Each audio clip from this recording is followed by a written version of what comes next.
Deutéronome chapitre 6, verset 6 au verset 8.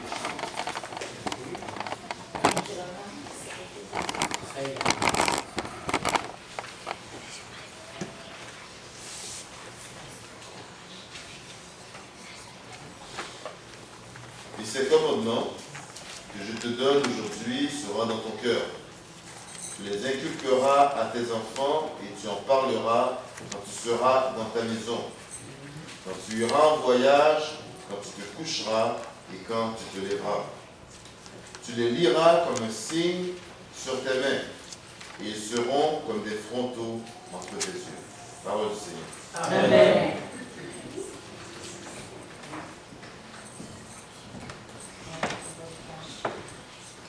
Avant le message de ce matin, nous allons chanter le cantique 208.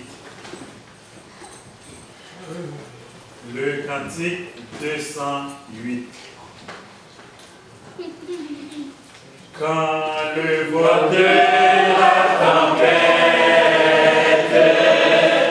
vient assombrir ton ciel bleu, au lieu de baisser la tête, quand les bienfaits de Dieu, quand les bienfaits de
Seigneur, lui qui siège sur son trône dans les lieux très hauts. Quelle grande joie d'être ici ce matin afin que nous puissions écouter la parole de notre Père et de notre Seigneur et Sauveur Jésus-Christ. Je vais d'abord saluer l'auditoire ce matin, y compris ceux qui sont avec nous à distance, dans les précieux et beaux noms de notre Seigneur et Sauveur Jésus-Christ. Je vous invite de prendre la parole de Dieu avec moi dans les livres de Deutéronome. Je remercie le frère Jean Panel qui nous a conduits dans la lecture. À partir du verset 4 jusqu'au verset 6, nous lirons les deux premiers versets. Deutéronome chapitre 6, versets 1 à 2. Voici les commandements, les lois et les ordonnances que l'Éternel votre Dieu a commandé de vous enseigner, afin que vous les mettiez en pratique dans les pays dont vous allez prendre possession, afin que tu craignes l'Éternel ton Dieu en observant tous les jours de ta vie, toi, ton fils, et les fils de ton fils, toutes ces lois et tous ces commandements que je t'ai prescrits, et afin que tes jours soient prolongés. Prions notre Père. Tendre Père, toi qui nous as tant aimés, et toi qui nous as donné ce privilège de nous assembler, comme la parole de Christ le dit, lorsque nous sommes assemblés, lui règne au milieu de nous, par sa présence, par son esprit. Nous t'implorons ta grâce ce matin, et que cette parole va droit dans nos cœurs, afin que nous puissions les mettre en pratique, afin que nous puissions les enseigner à nos enfants et aux enfants de nos enfants, et que nous puissions prospérer spirituellement, et que nous puissions rester fermes jusqu'au retour de notre Sauveur Jésus-Christ. Gloire et louange à toi, Père, nous te le demandons au nom de Jésus. Amen. Amen. Nous sommes triplement dans la joie ce matin, parce que nous nous réunissons ce matin aussi, par la grâce de Dieu, avec un nouveau frère que le Seigneur a ajouté dans son église, le frère Nage. Nous allons participer ensemble à la table du Seigneur. La Bible dit qu'il y a de la joie dans les ciels lorsqu'un seul pécheur se répand. Alors c'est une grande joie, peuple de Dieu, Église du Christ de Montréal, d'accueillir un nouveau frère parmi nous. Et il y en aura d'autres encore, des frères et des sœurs, que le Seigneur seul ajoute à son Église.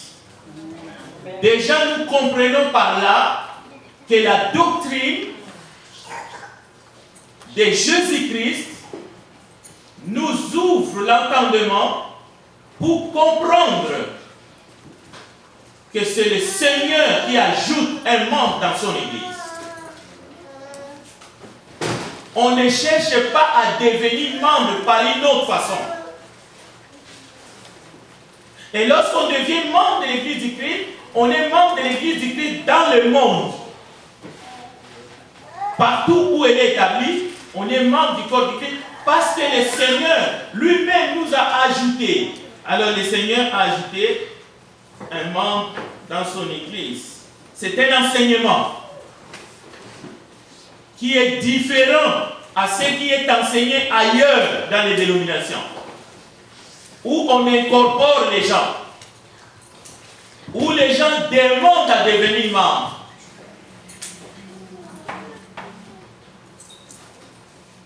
Ce matin, nous venons d'entendre une vérité.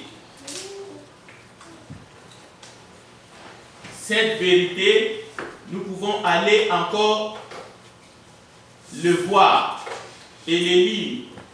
Je vous donne le passage. Éphésiens chapitre 6, verset 4. Écoutez. Et vous, pères, n'irritez pas vos enfants, mais élevez-les en les corrigeant et en les instruisant selon les seigneurs. Donc c'est une vérité cathédrale. Cela veut dire que depuis les patriarches, depuis Adam et Ève, c'est pour cela nous voyons deux frères qui vont offrir à Dieu, qui vont faire des sacrifices à Dieu, et l'un s'appelle Caïn et l'autre s'appelle Abel. Ils ont été instruits. Oui, ce sont des créatures de Dieu, comme leurs parents. Mais leurs parents ont reçu le devoir sacré d'inculquer, de transmettre les informations à leur progéniture. Et nous les voyons les deux mettre en application les enseignements, offrir. Maintenant, c'est l'Éternel qui devrait apprécier. Et il a apprécié les offrandes d'Abel et pas celui de Caïn.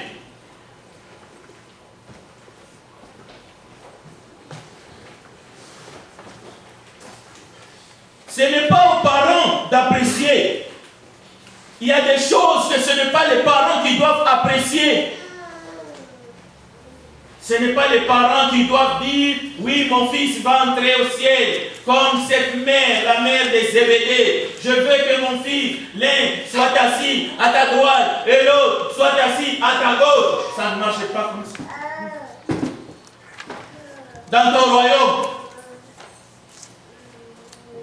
Mais les parents, ils ont le devoir sacré de transmettre les informations selon la vérité.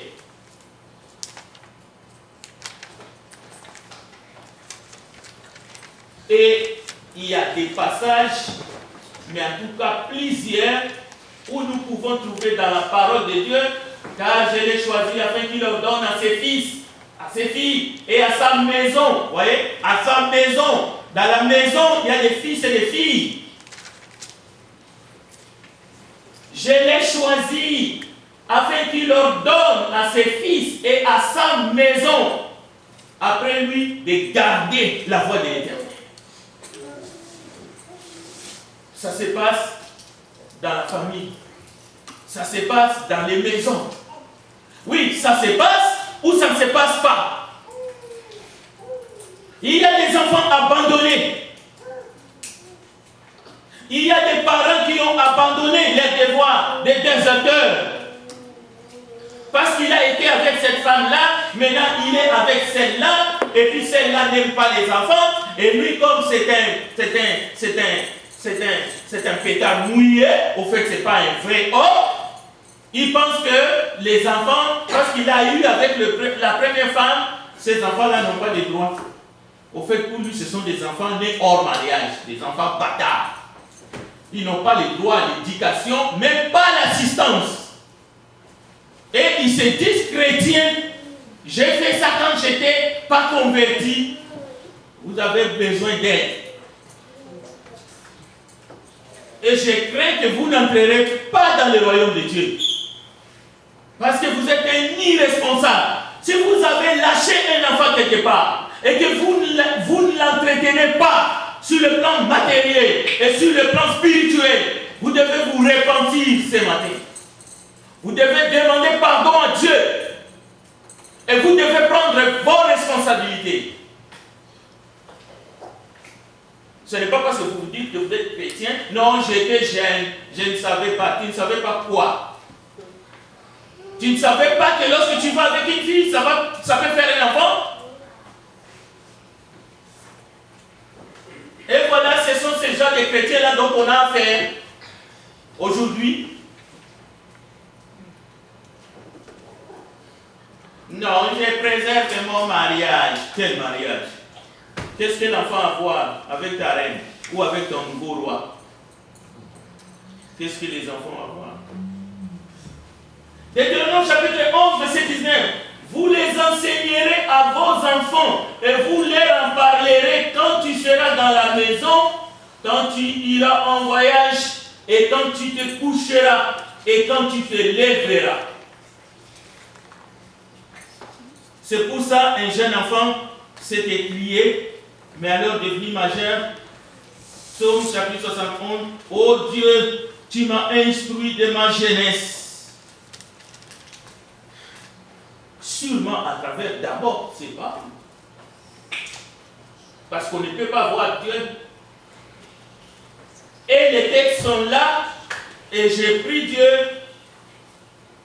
que je vous enverrai les textes, parce que si je traîne trop, si je multiplie les citations, nous n'allons pas avancer.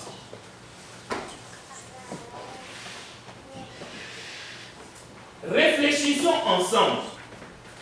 La responsabilité des parents, c'est de la responsabilité de parents. Que tu sois un tuteur, tu es un parent. Que tu sois un parent adoptif, tu es un parent. C'est de la responsabilité des parents d'éduquer et d'instruire les enfants selon le Seigneur. Nous parlons selon le Seigneur, pas selon les coutumes, pas selon les traditions des anciens, mais selon le Seigneur.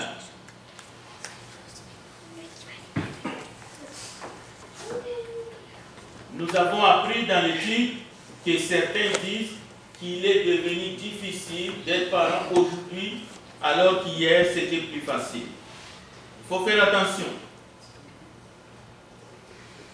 Parce que le diable, c'est un tacticien. Derrière ces paroles, on sent une sorte de découragement, de l'abandon. C'est comme si on a les mains pleines. On est en train de démissionner. On marche à reculons face à la situation qui est devant nous, en face de nous. Les 2 dimanches qui vont suivre, nous allons vraiment entrer dans les bains. Je bénis le Seigneur que nous avons beaucoup d'enfants parmi nous ce matin. Parce qu'ils peuvent aussi entendre, écouter. Ces enseignements sont essentiels. Dans le cadre de la réflexion, on peut se demander, la femme a-t-elle la vocation d'éduquer son mari? Dans notre monde moderne, est-ce que c'est de la responsabilité de la femme d'éduquer son mari afin qu'il ait de bonnes manières, la manière de se comporter? Je ne voudrais pas donner mon opinion là-dessus. Mais je vais vous dire l'institut du Seigneur. Je viens de le dire. C'est de la responsabilité des parents d'éduquer les enfants.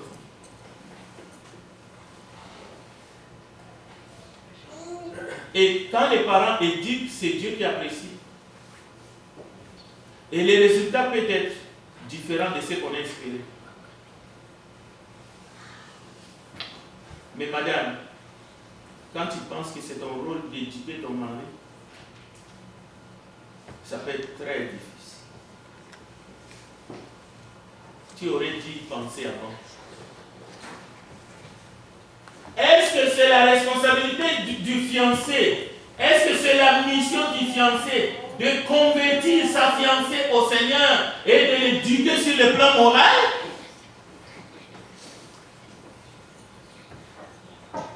C'est la responsabilité des parents d'éduquer leurs fils et leurs filles. Ça peut devenir tout simplement pour vous une montagne incapable de porter. Et lorsqu'une femme se met à éduquer, mais c'est une mère, elle cesse d'être une femme, c'est une mère. Parce que c'est la responsabilité d'une mère d'éduquer son fils ou sa fille. Et c'est la responsabilité d'un père d'éduquer son fils ou sa fille.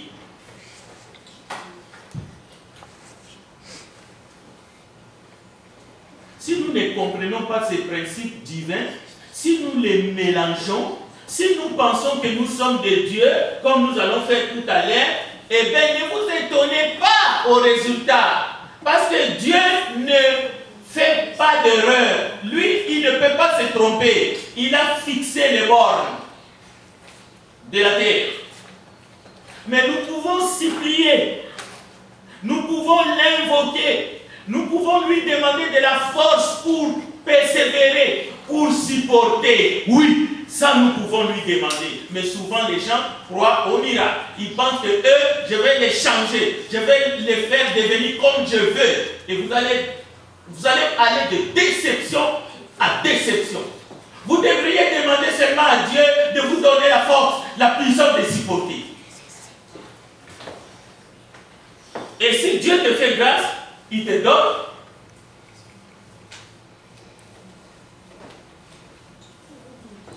Mais le diable a dit à Adam et Ève, vous serez comme de Dieu, qui connaissent le bien et le mal. Ce sont les paroles du serpent.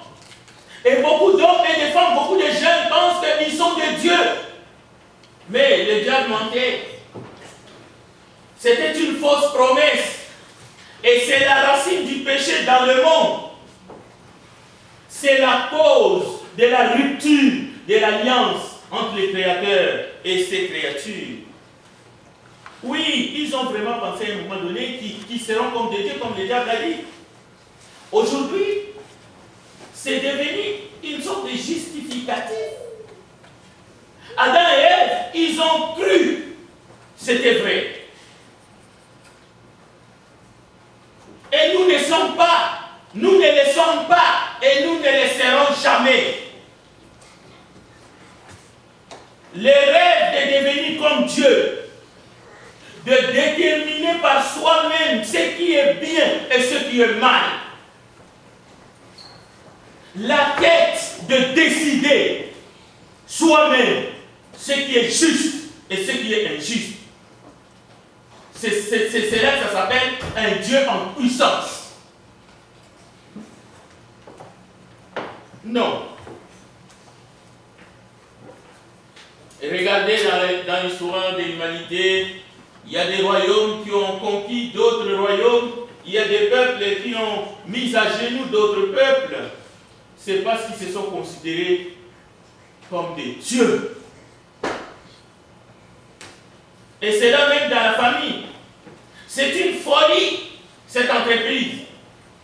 Le diable, que les musulmans identifient comme iblis, lui-même aussi, le diable avait perdu son rang dans le ciel à cause de cela. Parce qu'il a convoité, il a voulu être, il s'est cru supérieur, il a voulu prendre la place qui ne lui revenait pas. Mais de manière illégale. Et vous allez trouver ça chez des gens.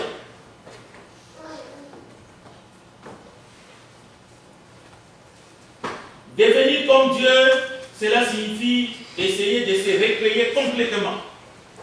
Échapper à sa destinée, échapper à toute contrainte, à toute discipline, échapper à une soumission volontaire à son Créateur. Voilà ce que ça dit devenir comme un Dieu. Et nous en sommes aujourd'hui. Alors que le Créateur avait inscrit, nous venons de les lire, ses commandements, ses lois, dans la conscience humaine, dans la conscience, même nos enfants, nos petits-enfants, ils naissent déjà avec cette conscience que Dieu a mis en eux. Ça se développe. Voilà ce que les parents doivent transmettre comme message à leurs fils et à leurs filles. Vous les faites tant mieux, vous ne les faites pas tant pis. Écoutez, quelqu'un qui décide de se donner une nouvelle identité, que ce soit au niveau du genre, que ce soit au niveau sexuel, que ce soit au niveau des lois, quelqu'un qui se crée ses propres lois, quelqu'un qui ne veut rien savoir de celui qui a créé toutes choses. Il y a même des lois naturelles et des lois surnaturelles. L'obéissance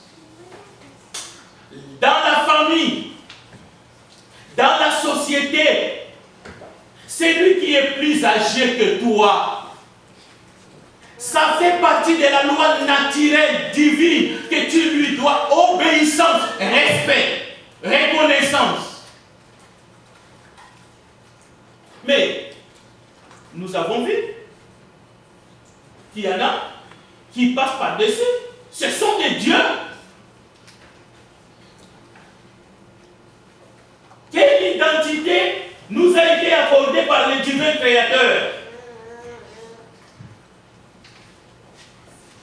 Ce n'est pas l'identité qui nous passe par la tête, que nous croyons porter, mais qui ne nous a pas été donnée légitimement.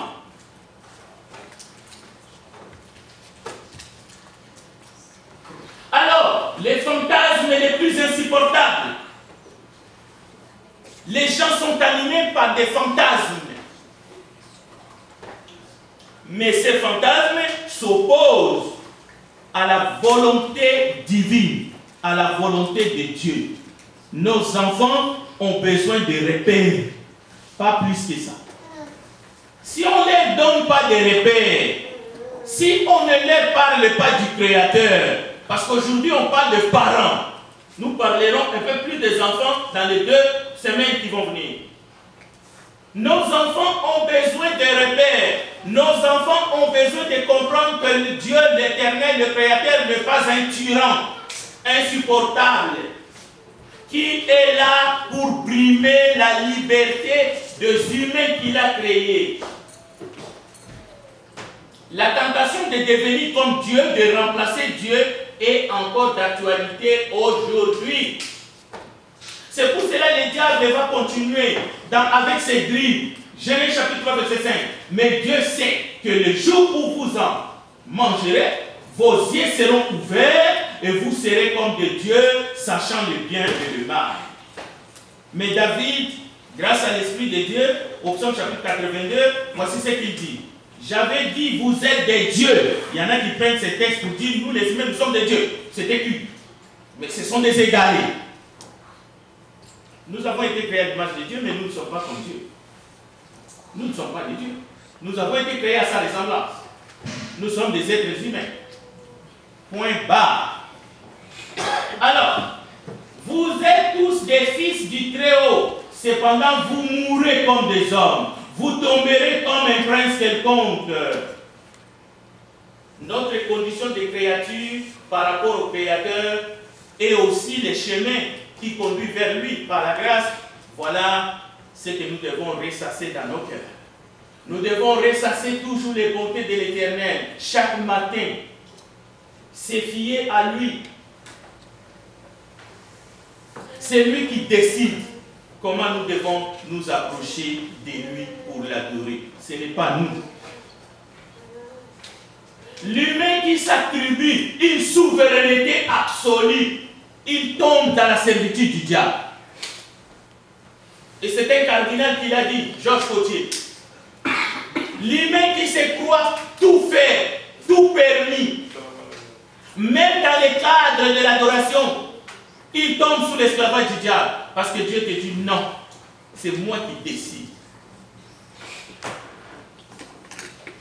Dans le monde entier, les hommes, les femmes, les enfants, ils ont perdu tout repère. Mais les petites causes sont nombreuses. Il n'y a pas seulement à cause des sexes des anges ou les sexes des gens. On parle aujourd'hui des transgenres, de ceci, cela, de bisexuels, mais il y a d'autres choses. Il y a par exemple la drogue, il y a l'alcool, il y a l'internet.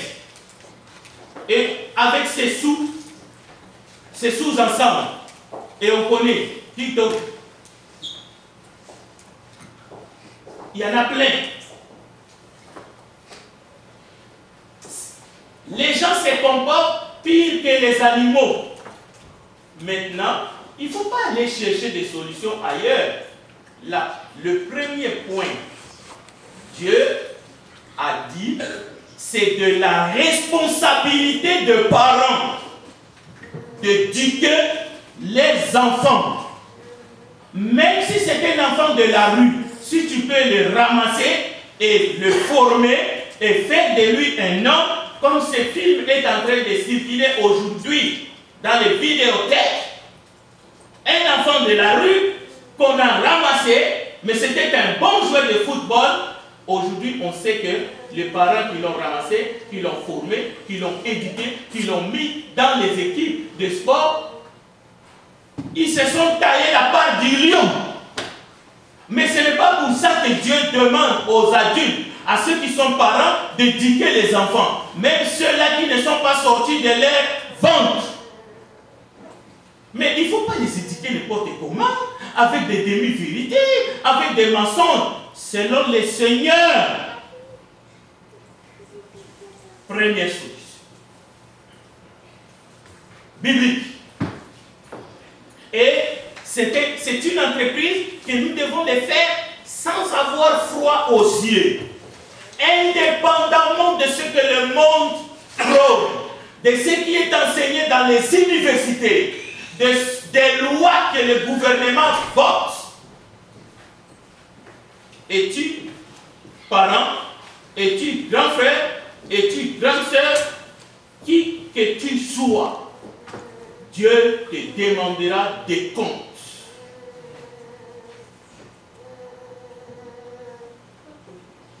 Tu te frappes la poitrine, je suis chrétien. Voici ta responsabilité. Cessez de vous plaindre, cessez de pleurnicher, cessez de murmurer. Ce n'est pas une entreprise qui nous dépasse. Dieu ne peut pas nous demander quelque chose qui nous dépasse. Dieu ne peut pas nous confier des enfants sous forme de bombes atomiques. Non, Dieu nous demande de faire notre nécessaire. Et même Dieu ne nous demande pas d'apprécier. Parce que lui, il dit, c'est lui qui appréciera au dernier jour. C'est lui qui appréciera le résultat de ce que les enfants feront de cet enseignement. Mais aussi, si vous avez fait votre job, il va apprécier. Mais cela vient avec des promesses. Même pour enseigner nos enfants, Dieu dit, c'est ainsi. Et regardez, notre frère d'âge, à partir du moment où il a été enseveli, ressuscité avec le Seigneur à travers les autres baptêmes, il entre maintenant dans l'église, qui est le royaume de Dieu. Il commence sa marche. Il y aura des épreuves, il y aura des tentations, il y aura des ceci, il y aura des cela, il y aura des souffrances, jusqu'au jour où le Seigneur reviendra et nous entrerons dans sa gloire. Mais pour que tu réussis, comme Israël dans le désert, il faut suivre, il faut obéir. Mais par contre, nous savons ce qui s'est passé au commencement. Les hommes se sont mis ensemble et ils ont commencé à s'auto-détruire dans Genèse chapitre 6. Et l'Éternel a vu la méchanceté des hommes, il a dit non, ça ne va pas. Je vais exterminer ces hommes. Et la parole de Dieu nous dit la même chose. Dans les derniers jours, il y aura des temps difficiles. Le Seigneur Jésus apparaîtra pour rendre à chacun selon ses œuvres. Bon. Mais pendant ce temps, faisons notre travail. Asseyez-vous avec les enfants, inculquez-leur. Inculquez-leur. Ne leur donnez pas une certaine opinion libérale. Comme aujourd'hui, on traite Paul, l'apôtre du Seigneur, d'un homophobe. Et si vous passez le temps de transmettre une opinion libérale aux fruits de vos entrailles, vous manquez à votre devoir. Et Dieu va vous les demander. N'accusez pas les gouvernements, n'accusez pas les lobbies. Ce n'est pas le problème des lobbies, c'est le problème des parents. Dieu a confié aux parents cette démarche, cette responsabilité. C'est de cela dont il s'agit. C'est notre responsabilité.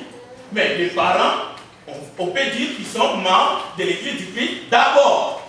On ne peut pas s'adresser aux parents de manière unilatéralement dans le monde. Je ne suis pas aussi prétentieux. Mais d'abord aux parents chrétiens, membres de l'Église, à nos enfants. La tâche nous incombe. Maintenant, nous allons voir quelques points et comment nous pouvons transmettre ces valeurs qui sont les fondements même de la création, les fondements même de la parole de Dieu. Nous écoutons cette parole matin, midi, soir, mais nous ne pouvons pas l'écouter seulement pour nous. Nous devons les transmettre à nos enfants. Nous devons les inculquer, qu'ils le veuillent ou non. Faites-le. Faites-le. C'est à Dieu d'apprécier. Pas l'Église. Nous ne sommes pas là pour juger les parents. Est-ce qu'ils sont bons ou ils ne sont pas bons? Ce n'est pas la mission de l'Église. Nous sommes là pour prêcher le royaume des cieux, le salut. Nous sommes là pour accueillir les enfants. Mais nous sommes là aussi pour les montrer les enseignements, comme nous étions là avec plusieurs témoins. Et l'Église doit être là pour accompagner nos jeunes, pour leur montrer de bons exemples. Parce que nous sommes des modèles, nous sommes leurs grands frères, nous sommes leurs grandes sœurs dans le Seigneur. Nous devons leur communiquer les vertus de la foi. C'est ça l'Église, qui est la famille de Dieu. Que vous soyez jeune, que vous allez à l'université, que vous ayez 30 ans, 28 ans, l'Église, c'est l'école de Dieu. C'est la place où vous devez venir pour vous abriter. C'est là où vous devez écouter une parole pure. Pas l'endroit où on doit vous flatter, tu es belle. Et après, la terre accueille toutes les belles femmes. Et il n'existe pas de femmes qui sont moches. La terre est prête à accueillir tous les beaux hommes. Tu retourneras à la poussière d'où tu as été tiré. Donc l'orgueil ne sert à rien. Chers frères et sœurs, un jour, les Sadducéens sont allés voir Jésus dans Matthieu chapitre 22, parce que les Sadducéens disaient qu'il n'y avait pas de résurrection. Jésus leur fit une question. Ils ont dit à Jésus, Maître, Moïse a dit si quelqu'un meurt sans enfant, son frère épousera sa veuve et suscitera une postérité à son frère. Or, il y avait parmi nous 7 frères. Le premier s'est marié et mourut. Et comme il n'avait pas d'enfant, il laissa sa femme à son frère. Et ainsi de suite. Écoutez la question. À la résurrection, duquel de 7 sera-t-elle donc la femme? Quelle bonne question! Vous voyez? Ça goûte. C'est tellement bon. Ils l'ont eu tous, quoi. 7 frères, une femme. C'était toujours bon. C'est comme un bon gâteau. On ne peut pas les manger tout seul. C'est comme un gâteau d'anniversaire. Il faut la partager. Et chaque morceau goûte bien. Goûte bon. Mais ici, là, quel est donc celui qui l'aura à la résurrection, car tous l'ont eu? Écoutez la réponse de Jésus. Vous êtes tous dans l'erreur parce que vous ne comprenez ni les Écritures, ni la puissance de Dieu. Il faut comprendre les Écritures, bien-aimés. Il faut comprendre la puissance de Dieu. Mais pas pour s'aventurer, mais pour bien se comporter. Écoutez, car à la résurrection, les hommes ne prendront point des femmes, ni les femmes des maris. Les enfants qui sont parmi nous, à la résurrection, les hommes ne prendront point de femmes, et ni les femmes des maris, mais ils seront comme les anges de Dieu dans les cieux. Alors, si tu es venu au monde en tant qu'une fille, à la résurrection, est-ce que Dieu va se tromper que tu étais entré dans ce monde comme une fille? Parce que c'est lui le Créateur. C'est lui qui t'a donné le corps avec lequel tu es né. Si tu es venu au monde comme un garçon, oui, on ne prendra pas des femmes. Les femmes ne prendront point des hommes. Mais nous serons comme des anges là-haut dans les cieux. Cela veut dire que c'est lui qui crée, je me permets d'utiliser le mot créer, et c'est dans Matthieu 22, verset 34, mais quel est le plus grand commandement de la loi? C'est Jésus qui répond. Tu aimeras ton Dieu de tout ton cœur, de toute ton âme, de toute ta pensée. C'est le premier, le plus grand commandement. Et voici le second qui lui est semblable, tu aimeras ton prochain comme toi-même. De ces deux commandements dépend toute la loi et les prophètes. Donc, il y a un enseignement ici. Écoutez bien l'enseignement. C'est lui qui décide ce qui est bien et ce qui est mal. C'est le Créateur. C'est lui qui fait, qui crée le commandement, c'est Dieu. Ce n'est pas l'homme. Il faut le dire aux enfants. C'est lui qui décide que tu es né un homme, que tu es né un garçon ou une fille. Ce n'est pas toi, ce n'est pas tes parents, ce n'est pas la science, c'est l'Éternel. À la résurrection, il va te redemander.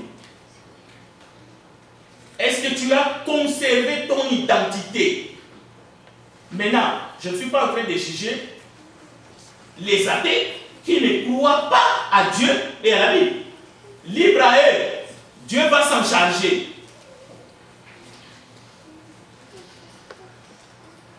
Je ne suis pas en train de les conjurer. Jésus a déjà dit, ce qui arriva au temps de Noé arrivera de même au jour du Fils de l'homme. Les hommes mangeaient, buvaient, se mariaient les enfants. Comme ça se fait aujourd'hui. Les gens se marient comme ils veulent. Les gens font ce qu'ils veulent. Les gens décident ce qu'ils veulent. Mais dites aux enfants, parents, c'est lui qui commande, c'est lui qui a donné des commandements. Depuis les patriarches, depuis les temps mosaïques à Moïse, et c'est lui qui nous a apporté la vérité. Le Christ de Dieu, Jésus-Christ, l'alpha et l'oméga, le commencement et la fin. En dehors de lui, il n'y a point un autre. C'est lui qui décide. Amen. Qui tu es, qu'est-ce qui est bien, qu'est-ce que tu dois faire pour être sauvé. Aujourd'hui, si tu as le pensée du monde, tu dois chercher à faire la paix avec Dieu, comme le frère Nadja a fait hier. Ici même dans cette salle. Si tu penses que tu peux passer outre que l'enseignement, les voies du Seigneur, que le Seigneur a donné aux parents le devoir d'inculquer à leurs enfants, il faut que tu te répondes devant Dieu parce que tu cours le risque de ce genre. Au temps de Noé, ils n'ont pas couru, ils ont subi. La parole dit, les déluges vinrent et les fit tous périr. Et vous trouvez le même texte dans Luc chapitre 17, verset 26. Et en conclusion, pour ce matin, écoutez bien, l'ainsi dit le Seigneur. La voix des humains n'est pas en leur pouvoir. Voici les bonnes vérités que nous devons transmettre à nos enfants fidèlement. Les enfants, qu'ils aient 2, 3, 4, 5 ans, 6 ans, 7, 8 ans, ce sont des humains. Ne réfléchissez même pas 2 fois. N'écoutez pas ceux qui vous disent, oh non, mon enfant, mon fils, ton enfant, on vous appelle à l'école, ton enfant, il a le mal de vivre, ainsi de suite. La voix des humains n'est pas en leur pouvoir. Il n'est pas donné à l'homme de diriger ses pas. Écoutez bien. Un Éthiopien peut-il changer de peau et une panthère de pelage? Mais aujourd'hui, la nature, la science, les méchantes langues, les gens qui ne croient pas à la création, mais qui croient à l'évolution de l'homme, les hommes modernes. Écoutez, vous pouvez voir des phénomènes, mais au moins, ne les croyez pas. Que Dieu bénisse.